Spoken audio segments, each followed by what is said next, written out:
النهارده انا عايز اكلمك على كتاب لازم تقراه.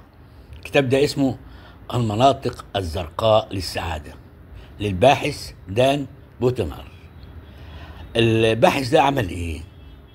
الباحث ده سافر بلاد كتيرة مع ناشونال جيوغرافيك ودرس المجتمعات اللي اهلها بيعيشوا ل 120 سنة و130 سنة.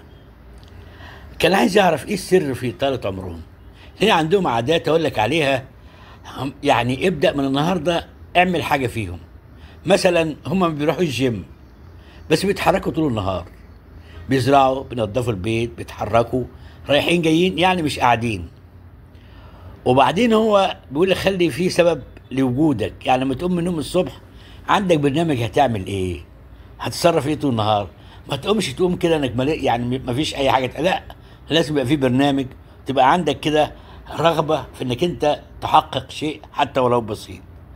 كمان فاصل ونواصل، لازم بيبقى عنده تأمل، بيقعد فترة كده تأمل أو يعني يحاول يهدي نفسه ويسمع موسيقى أو يشاهد منظر جميل أو يقرأ كتاب.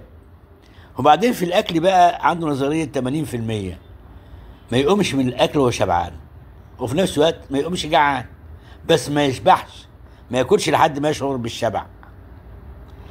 على فكرة أكلهم كمان نباتي. أعظم يعني حاجة إنهم معظم أكلهم نباتي وخضروات وفاكهة، ويعني مرة أو مرتين بياكلوا بروتين أو لحمة بنسبة قليلة.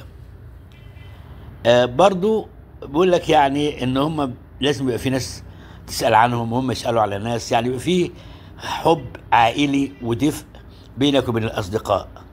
كمان الجانب الروحي مهم جدا، لأنه هو لازم يصلي ولازم يعني يرجع إلى الله. طبعا الأسرة عندهم رقم واحد.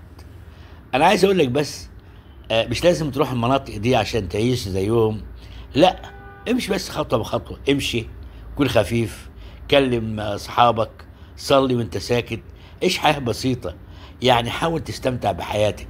أنا عايز أقول لك الكتاب ده أما هتقراه هتستمتع جدا، وممكن تقرا مرة واثنين وثلاثة، لأنه الحقيقة الباحث بذل فيه مجهود وجايب يعني أدلة وأمثلة، وحبيت أنبهك إليه لأن هذا الكتاب عمل ضجة وأصبح من أكثر المبيعات في الولايات المتحدة الأمريكية.